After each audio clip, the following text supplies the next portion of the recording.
Welcome guys and girls to the Main Event Podcast, the only podcast you need for all your weekly updates, news, information, rumours and entertainment surrounding the WWE. My name is Reza and you are probably wondering why nobody has interrupted me this early on this week's episode. And that's because, as you probably guessed, Arif and Imran weren't able to make it this week due to exams and things on our schedule.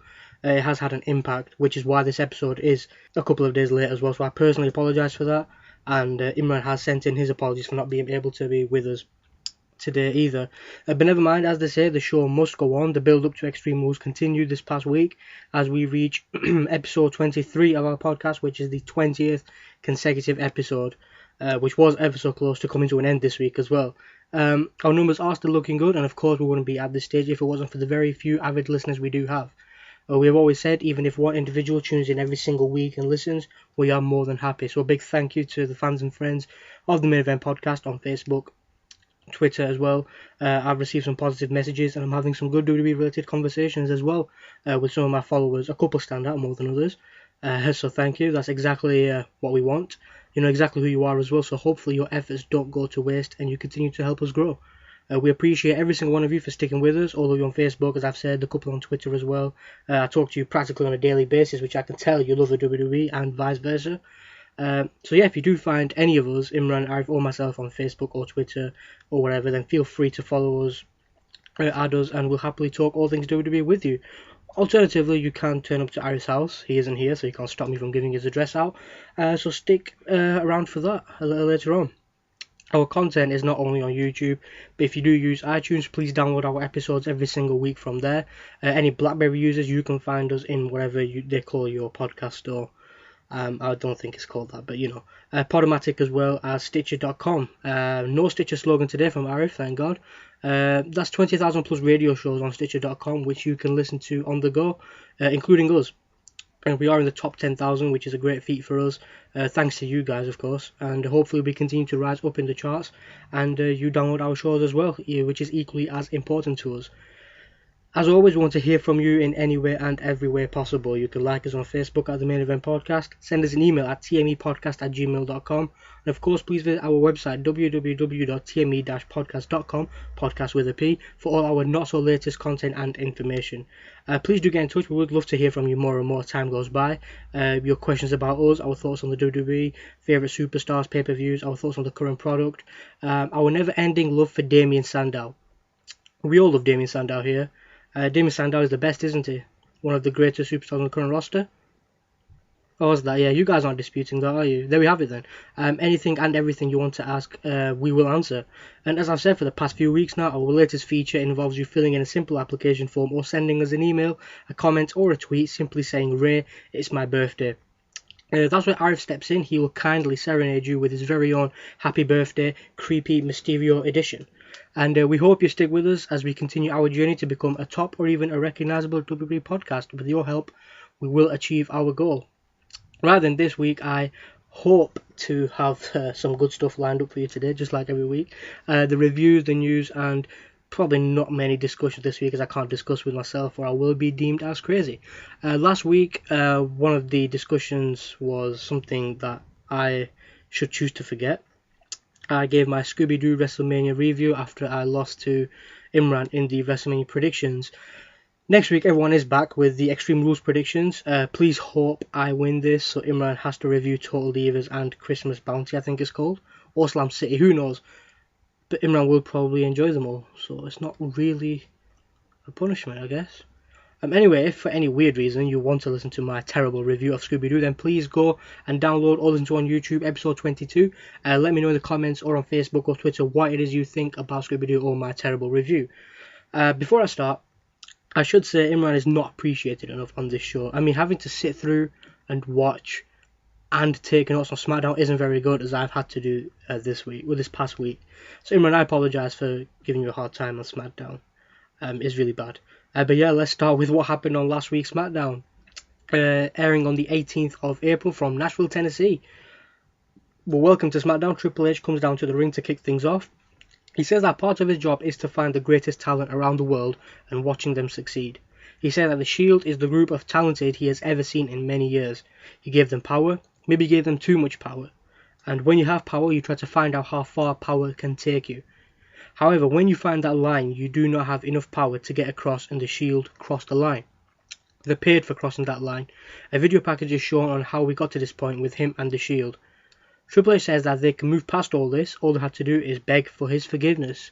Instead, they have been silent, and then Roman Reigns said that kings do not win wars, soldiers do. Brilliant.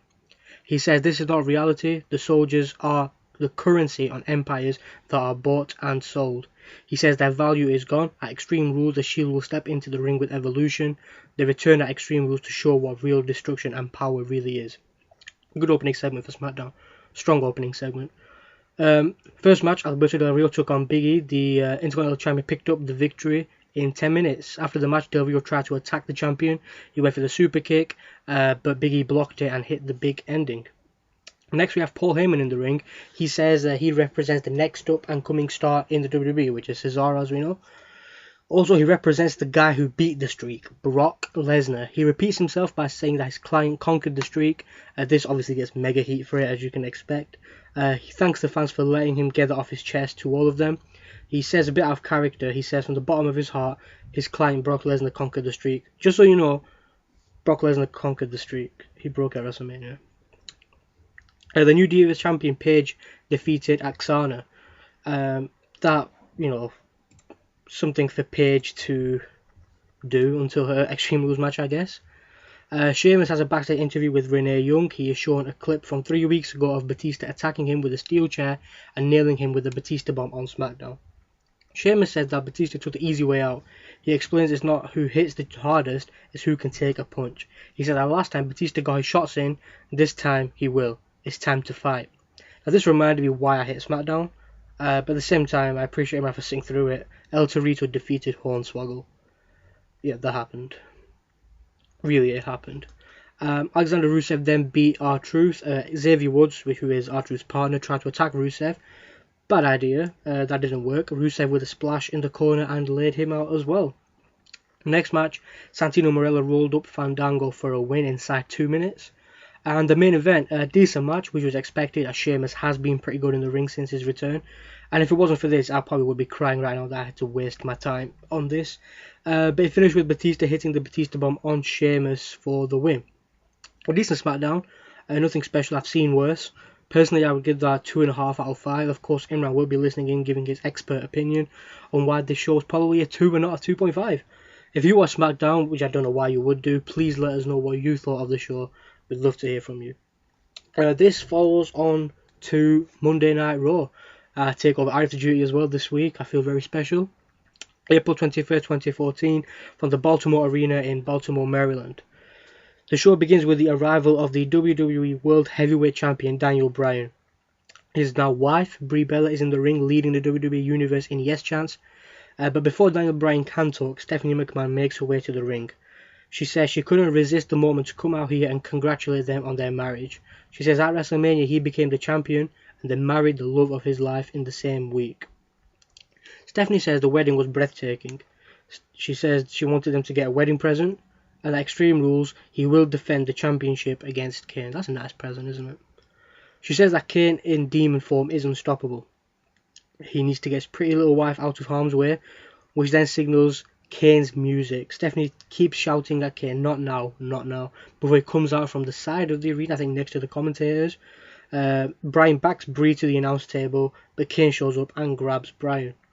Obviously the champion tries to fight back, but Kane lands a big uppercut and it's all downward from there. Kane stalks Brie and Bryan attacks him from behind. Kane lifts Bryan up, tosses him down. He just chucks him on the apron, throws him onto the barricade, the steel steps, hits a tombstone on the outside. And Stephanie finally tells Kane it's enough. And Kane sets the steel steps and sets them up, by the announce table. And drags Daniel Bryan over to them. Here's a tombstone to Bryan on the steel steps. The EMTs finally come out to assist Bryan. Kane leaves the ring for a little while as the EMTs tend to Daniel Bryan and put him on a stretcher.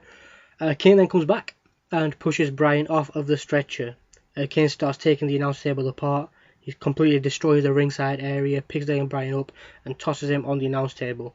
Kane then gets onto the announce table himself, picks Bryan up and hits another tombstone to Daniel Bryan, this time on top of the announcer table. Stephanie calls Kane a bastard.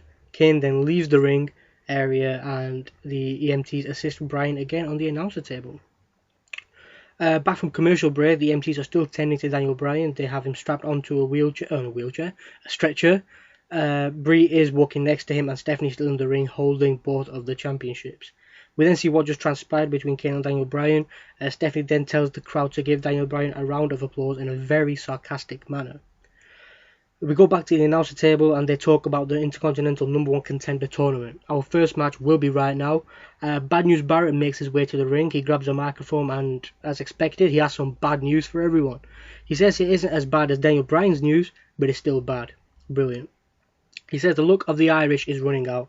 It isn't St. Patrick's Day, but it is the day Sheamus loses to him. Sheamus then makes his way to the ring, and this is the first of the 2 semi-final matchups tonight. A great opening match, by the way. I really enjoyed it. Bad News Barrett did pick up the victory, and he has moved on to the finals. We then go to the announcer table, and they just show us obviously what happened a few years ago when Hugh Jackman was on Raw, star of the Wolverine. They do announce that he will be back next week as the guest host of Raw. Back in the arena, the Wyatt family are on the stage. Bray says he remembers the first time he was struck with truth. He says it was so intense, but he liked it. He said it was something real. Free will has become man's biggest illusion. He says we are a nation of sheep run by wolves. He says tonight would be a perfect night for change. Bray says that tonight they have left the power in the hands of the WWE Universe. That we make a choice, and what fate will we choose for John Cena? The path of less pain or the path where John Cena finally learns the truth? He says the truth is that they stand against him. Bray says that at Extreme Rules 2 monsters will enter. He says it doesn't matter what monster is the strongest tonight, one thing will remain the same. The WWE Universe doesn't love him anymore. Bray says that every time they cross paths, he takes more followers with him.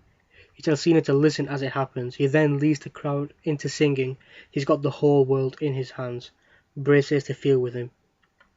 As always, brilliant stuff from Bray Wyatt, looking very strong. I think it is expected that he will beat John Cena this time around, but that remains to be seen. Obviously, what he meant by that was the fans did have the choice to vote for who John Cena takes. He could either take, I think it was Luke Harper or Eric Rowan, or both, or obviously all three. I think you can tell which one the fans would have chose. Back on Raw, Los Matadores are in the ring. They are in 6-man tag team action against 3-man band, which involves Hornswoggle. A match where the Los Matadores did pick up the win. We go backstage. The cameras are there where a limousine is pulling up. We see Evolution get out of the limousine and they make their way into the arena as we go to a commercial. Back from commercial break, we are joined by Triple H, Randy Orton and Batista, otherwise known as Evolution.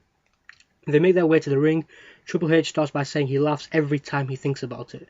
He says he told everyone week in and week out that the Shield was the best, but then Daddy came out and gave them a spanking. Randy says that one act by the Shield started the reformation of the strongest group ever, which is Evolution. Randy says that unless we have forgotten, we then see a video hyping the history of Evolution, which was a good video, clearly showing how far these three have advanced, clearly missing out Ric Flair a couple of times. We then go back into the ring. Batista asks the WWE Universe if it is getting clear yet. He says there have been 31 world titles between the three of them. He says the Shield have no idea what they have gotten themselves into and to deal with that. Finally, the music of the Shield starts up and they make their way into the ring. As they get into the ring, Evolution bails out and make their way up the ramp. Ambrose says that last week wasn't the first and last time they have been beaten up.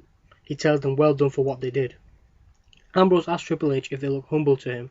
He says there is a reason why he hired them to protect him and Orton.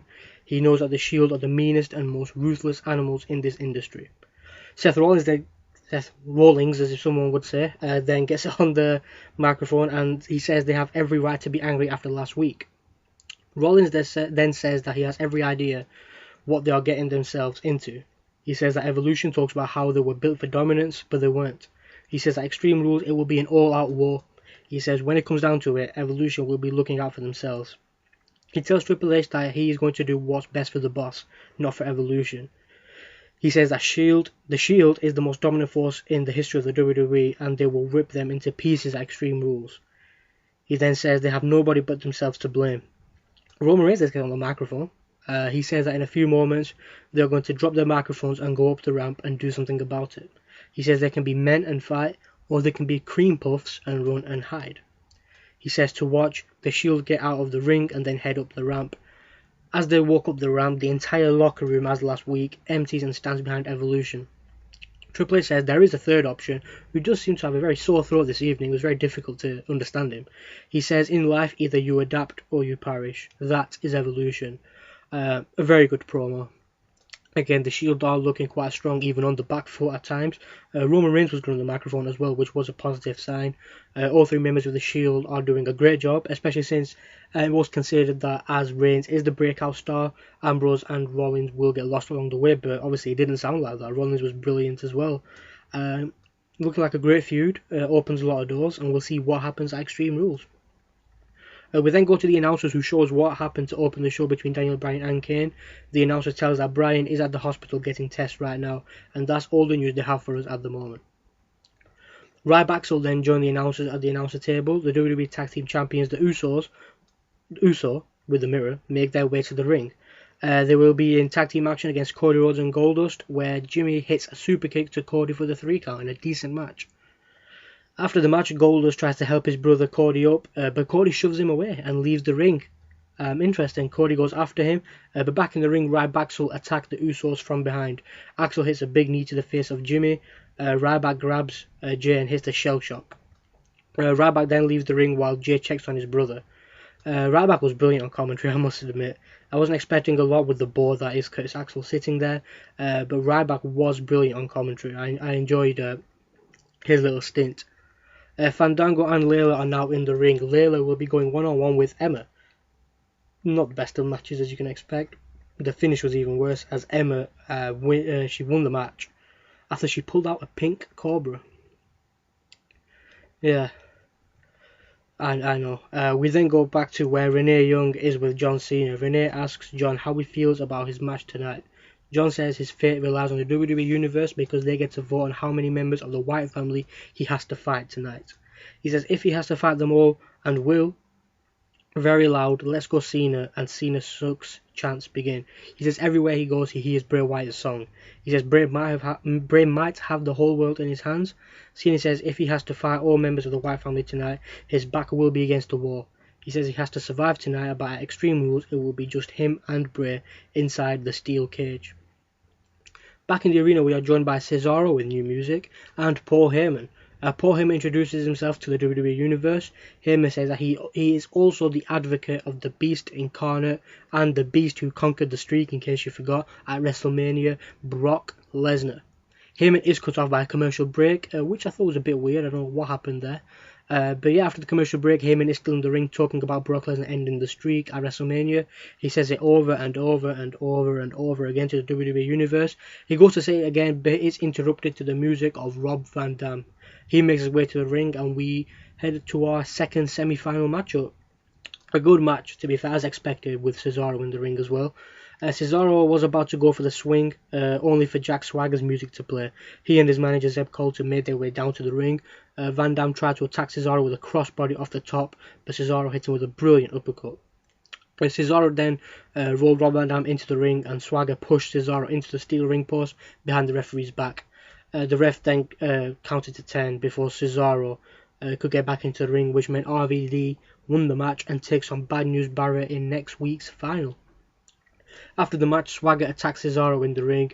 Cesaro then threw Swagger over the top rope to the floor, and now Cesaro and Zeb Coulter are the only two left in the ring. Paul Heyman told Cesaro to get Zeb Coulter, who tries to leave the ring, but Cesaro continues to cut him off. Cesaro takes Zeb down and goes for the swing, but Swagger just in time stops him, which would have been nice to see, Zeb Coulter getting hit by the swing. Cesaro then takes Jack Swagger down, and then he starts the big swing. Fans are definitely into this. Cesaro swings him 12 times and pushes him out of the ring. Once again, we join Renee Young, who this time is with Rob Van Dam. She's cut off by Paul Heyman and Cesaro. Cesaro said that Rob Van Dam should thank Swagger because RVD can't beat Cesaro on his own. Heyman says that RVD he knows wouldn't take a victory like that. RVD says that his conscience is clear, unlike Heyman's. RVD then tells Cesaro to keep his wallet, house and career away from Paul Heyman if he plans to make it. Very interesting. Obviously with RVD being a former Paul Heyman guy as well. Back in the arena, Aksana makes her way to the ring. She will be going one-on-one with Paige, a repeat of SmackDown, and as expected, Paige wins, this time with a brilliant submission maneuver, the Scorpion Deathlock. Next, another squash match. This time, Alexander Rusev destroys Sin Cara. This is before we are joined by John Cena. He makes his way to the ring, and Jerry Lawler tells us the results of the fan poll that's been going on all night. As expected, John Cena will be going against the entire Wyatt family. John Cena is in the ring, and the Wyatt family make their way to the ring for this handicap match. A good match as a whole. Cena was getting destroyed for the majority of it, as expected, but he did fight back to almost win the match at one stage. Only for the referee to call an end to the bout. It was a no contest when Bray Wyatt and Luke Harper decided to continue attacking John Cena and not standing on the apron. After the match, Rowan and Harper continue to destroy Cena with a clothesline, a big boot, as Bray Wyatt watches on. Harper and Rowan hold Cena up as Bray grabs him and hits Sister Abigail. Bray then grabs a microphone and says in time, all things will come to light. He then grabs Cena's head and continues to sing, he's got the whole world in his hands. He sings this song over and over and over again as we go off the air. A good Raw, to be fair. Decent build-up to Extreme Rules for certain matches, nothing special. Of course, you may have known that Daniel Bryan's father passed away a little earlier than Monday Night Raw went on air. But Bryan did remain determined to appear, which is why Kate had to attack him. And Bryan did leave to go to Washington straight after his segment. I enjoyed the Shield at that night. They were really good. Bray Wyatt and the Wyatt family, as always, breakout stars from NXT. They've been really well. And Extreme Rules looks to be a decent pay-per-view, depending on what obviously happens next week. Personally, I would give it a 3.5 out of 5, possibly a little generous. Hopefully next week's episode is a lot better, as is the final episode before Extreme Rules. If you did watch Raw, which I'm guessing you did, please let us know in the comments or on Twitter, Facebook, what you thought of Raw and what you think might happen next week. But wait, the reviews are not done. Because I have an on here, it's not going to be the longest of episodes, and again, I apologise for that. No one can stop me right now, can they? I can do anything I want. But I am going to give... I don't think Imran would want to stop me anyway. He's been wanting this for quite a while, and hopefully we can continue it. The review of NXT, which aired this week. Obviously, we know NXT is the future of the business. So many superstars who, practically all of the champions right now, did start NXT. And it shows you what a big role it does play in the WWE. This week, we saw Alexander Rusev beat some enhancement wrestler in a dark match. I don't even know his name. I don't think anyone really cares. But the fact is, Rusev won the match. We started the night where Tyson Kidd defeated Bo Dallas. The NXT Divas tournament began. Sasha Banks defeated Bayley to advance in the tournament. Future Monday Night Raw star Adam Rose beat Danny Burch. Rose won that match quickly, and a member of the Rose entourage was attacked by Camacho. Natalya defeated Leela in the tournament through the sharpshooter, and she advances as well. Mojo Rawley, the man everyone touting as the next John Cena, the man who doesn't get hyped, he stays hyped, defeated Oliver Gray. Mojo as well won that match really quickly. Aiden English, another impressive superstar, came out to the stage, cut a promo telling him to leave the ring. Aiden English then attacked him, but Mojo Rawley quickly clotheslined him over the top rope. In the main event, NXT champion Adrian Neville defeated Brodus Clay in a no disqualification match to retain his championship. Brodus Clay had the title belt on his chest after failing to use it as a weapon. A good episode of NXT, certainly some superstars there to keep an eye on for the future. And as I said, who knows, maybe we'll have a little more detailed NXT reviews every single week. I'm sure Imran definitely won't dispute that. Let's move on to the news now. Starting with the WWE, they are planning very big things for Cesaro now that WrestleMania is over. They are handing out Cesaro section signs at WWE live events. They're hoping to manufacture the support for Cesaro that developed organically for Daniel Bryan with the Yes movement. Even though he is the latest Paul Heyman guy, WWE don't want him to portray Cesaro as a full heel. The plan is to keep him liked by the crowd, even though he's working with the manager that led Brock Lesnar to conquering the streak at WrestleMania 30. Just thought I'd remind you in case you didn't catch that the first 25 times. While previous reports said that Lesnar would face Daniel Bryan for the WWE World Heavyweight Championship, it seems as though WWE will put him against Cesaro very soon. The idea is that the next guy to beat Lesnar will get a huge babyface rub due to their Lesnar ending the streak. It's looking likely that it could be Cesaro, regardless of what WWE actually decide to do to get there. They fully plan on pushing Cesaro hard in the future, regardless of whether he does feud with Lesnar, but that is expected, and it should mirror what happened between Paul Heyman, CM Punk, and Brock Lesnar last year. Zeb Coulter is still looking for a real American. He tweeted the following last week, getting a lot of responses over possibly a new addition to the Real Americans. Some names are shocking. Any more suggestions? Any ideas on who it could be, who you want it to be, please let us know. I know who I want it to be.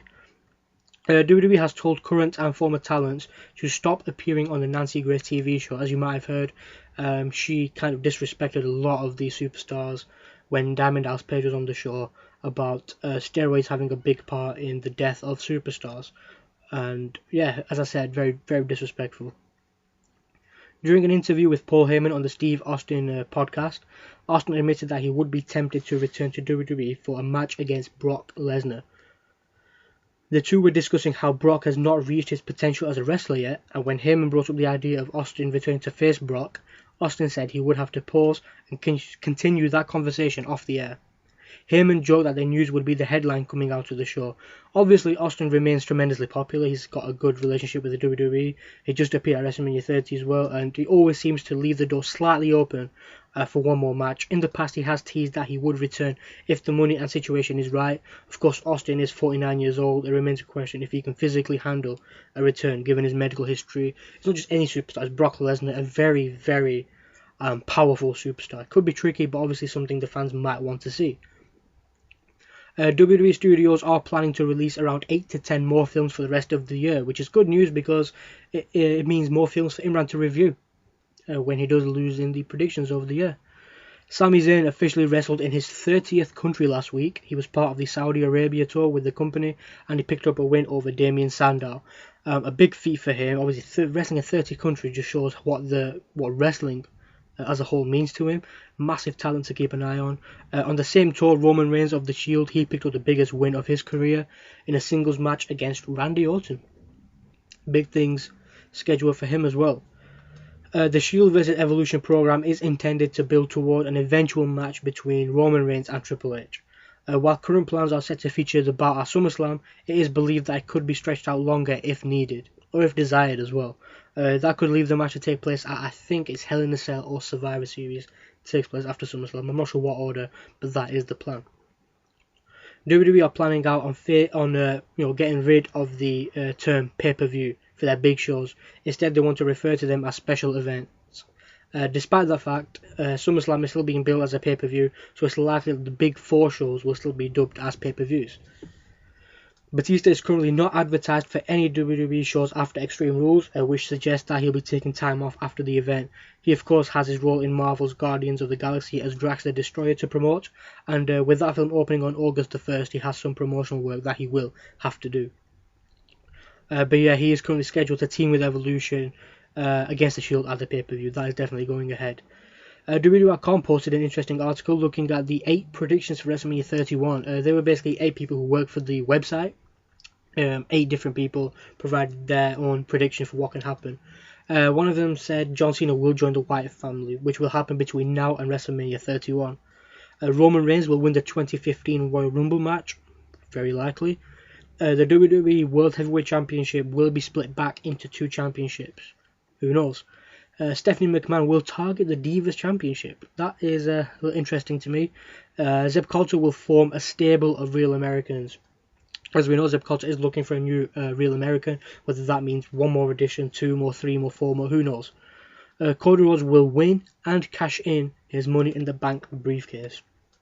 Very close last year, only for the great Damien Sandow to end his hopes. Cesaro will break away from Paul Heyman and challenge Brock Lesnar. Again, not really a prediction, that's pretty much a formality now. Finally, The Undertaker will retire. That's up in the air at the minute. Do you agree or disagree with any of their predictions? Please let us know what you think of the WWE.com predictions and your own for what can happen within the next year. Bill Goldberg revealed that he had talks with Triple H prior to WrestleMania 30 about a potential return to the company.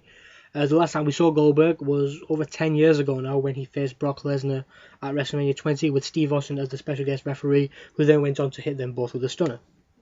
Regarding rumours of a Goldberg vs Ryback match, Goldberg stated that his talks with Triple H were general conversations, and none of them specifically mentioned that potential match.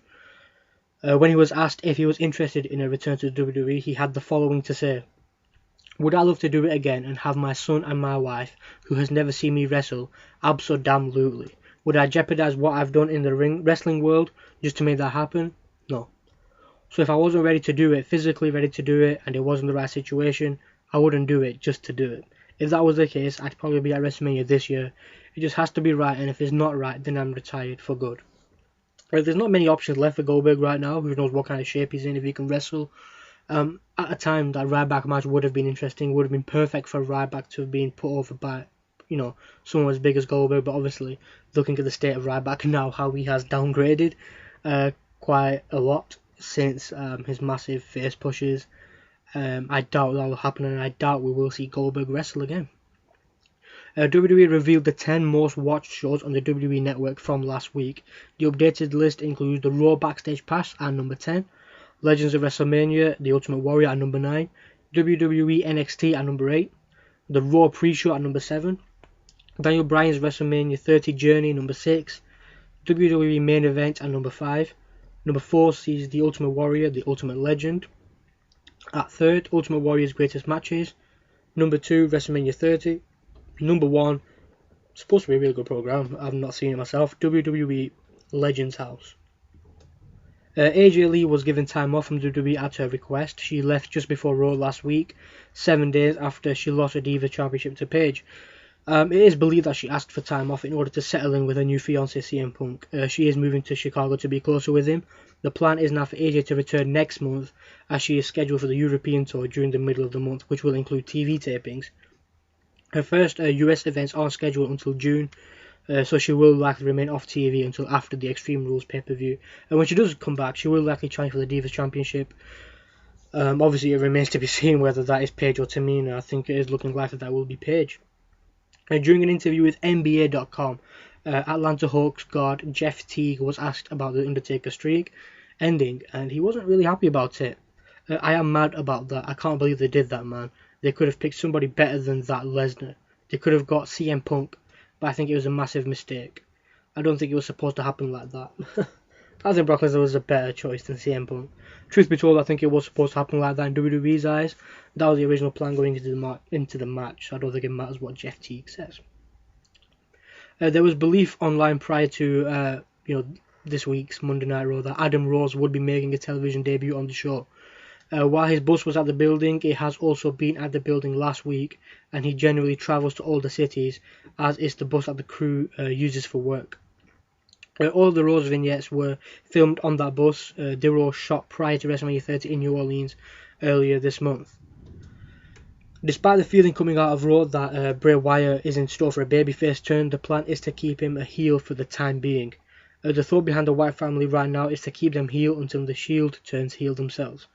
So the two sides will continue to remain on opposite sides of the fence, with the obvious exception of Roman Reigns, who, as noted, will eventually be split off and turned into a singles face competitor. Mick Foley has revealed he won't sign a new Legends deal. His reason is because he wasn't happy with the money he received from the past 2 WWE video games. Saying that WWE aren't happy with him regarding how he dealt with his thoughts and views on the Daniel Bryan booking at Royal Rumble, and obviously neglecting to sign a deal as well. They're probably not going to be really happy with him now. With WWE running feuds with the Shield and the Wyatt family, and now the Shield vs Evolution, there has been speculation and rumours regarding the WWE doing a War Games match at an upcoming pay-per-view. The company obviously has their pay-per-view locations mapped out, and word is that only one arena the company has booked between now and SummerSlam can fit the 2-ring setup that War Games requires. That would be the Tampa Bay Times Forum. That is the Battleground pay-per-view, July 20th. Decent setting to host a War Games match, so let the rumours continue. You can take this one for what it's worth, might not be much, but the Bulgarian source Blitz.bg report that Hulk Hogan will be joining the Expendables franchise for the 4th entry. Blitz has a history of being quite accurate, although they haven't provided any sources to confirm this information. Making the report a bit more suspect is the fact that Expendables 4 has not been confirmed by anyone, though Stallone has said that there are plans for a 4th entry. The 3rd entry hasn't even opened yet. I think that does so in August in the US. However, Stallone has been lining up names. Pierce Brosnan is one of them. Hulk Hogan is another. Just add another 60-year-old. It's all good. There's been a lot of talk about John Cena turning heel as well online due to his feud with Bray Wyatt. That's false. WWE has always been hesitant to turn John Cena heel due to how much merchandise he sells. and also how over he is with children. For what it's worth, Cena is obviously the leader in sales and sells 5 times more merchandise than the number 2 top seller in the company. As we said last week, CM Punk is still under contract with the WWE. He's not been released, suspended or fired. His merchandise is still being sold at the live events. Punk is paid a large sum of royalty for the merchandise and is the number 2 seller in the company behind John Cena. With that, I think you can just imagine John Cena until the day he retires will never be a heel. Divas champion Paige has officially been stripped off the NXT Women's Championship. Commissioner of NXT JBL said it isn't fair on the other talents, hence the Divas tournament which began. WWE Hall of Famer Nature Boy Ric Flair is scheduled to make his television return to the company on next week's edition of Monday Night Raw, which takes place in Randy Orton's hometown, St. Louis, Missouri.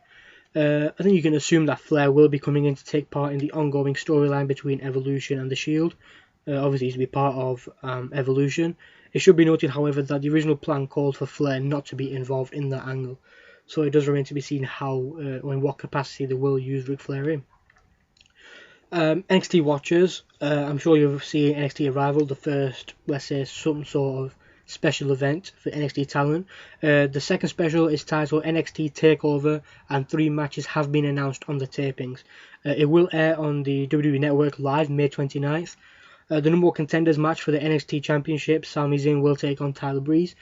NXT Women's Championship match, I won't reveal because of the tapings, obviously, and the tournament going on. An NXT title match, Adrian Neville takes on Tyson Kidd. It's been reported that Vince McMahon wants a heel turn from Cody Rhodes, which may explain why Rhodes has been teasing friction with his brother Goldust on TV as of late. The feeling is that Rhodes and his tag team partner and brother were not able to take advantage of the chance of becoming a viable tag team. It's also been reported that WWE officials are seriously discussing a heel turn for former WWE champion Sheamus. It became a possibility after the Irishman lost to Bad News Barrett in the Intercontinental Championship tournament on Raw this past Monday. There was also talk of Sheamus turning heel shortly after he made his return during the Royal Rumble pay-per-view last January to face Daniel Bryan at WrestleMania 30, but those plans obviously were nixed for time due to being CM Punk's imminent departure from WWE the day after the Royal Rumble.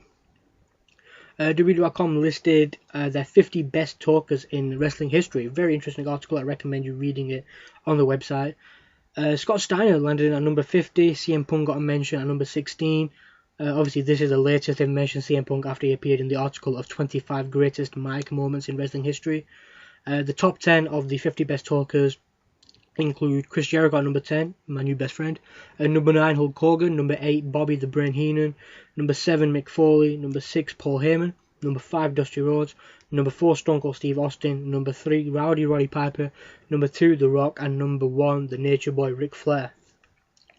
According to a source from someone who works with WWE.com, don't look too much into the Sting vs Undertaker tease that's up on the website right now as we speak. There's currently nothing in the works for that match. Obviously that doesn't mean it can't happen, but right now it's not in their plans. Obviously it does depend on Taker's health and when or if, well actually no, when Sting signs and returns his contract. The reason they put the fantasy match feature up on the website was just to garner interest for the site, as it was something they were told to do. It was something they weren't told to do. People that work for WWE.com do not have any inside information on creative plans. Many people within WWE expect Bad News Barrett to defeat Rob Van Dam on Monday Night's Raw. The feeling is that Cesaro will interfere. He will cost RVD the match to further RVD-Cesaro feud.